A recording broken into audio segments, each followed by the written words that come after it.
Hi, Chris from Florida Drone Supply, and today we're going to do a short video on how to install and hot swap the batteries on the Teledyne FLIR SIRAS drone.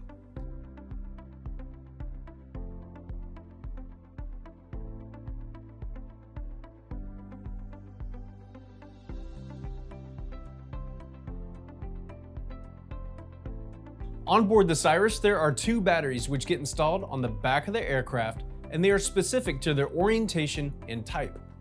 The batteries do not come labeled from the factory top or bottom, so we do recommend you put a label or color code on them so you can quickly identify which battery is which. You can also look at the rubber seal on the back of the battery to determine which is the top and which is the bottom. The top battery has more of a straight line on the side of the seal, and whereas the bottom battery has a more curved design to it. The batteries can only go in one way, and the top cannot be installed on the bottom and vice versa. To install the batteries, open the latch on the left and right side of the battery compartment on the aircraft, and slide the top battery in first and then the bottom.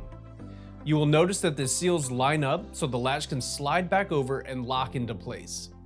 It is important to note not to over torque the latch and do not go past the middle point, or you risk breaking that latch and the batteries will not stay in and be secure. Flight time on the SIRAS is listed at 31 minutes, but a good rule of thumb would be to subtract about 10 to 15% of that and assume you have 25 to 27 minutes of flight time. When it is time to swap your batteries out, you can hot swap these, meaning you do not have to turn off the aircraft to swap the batteries.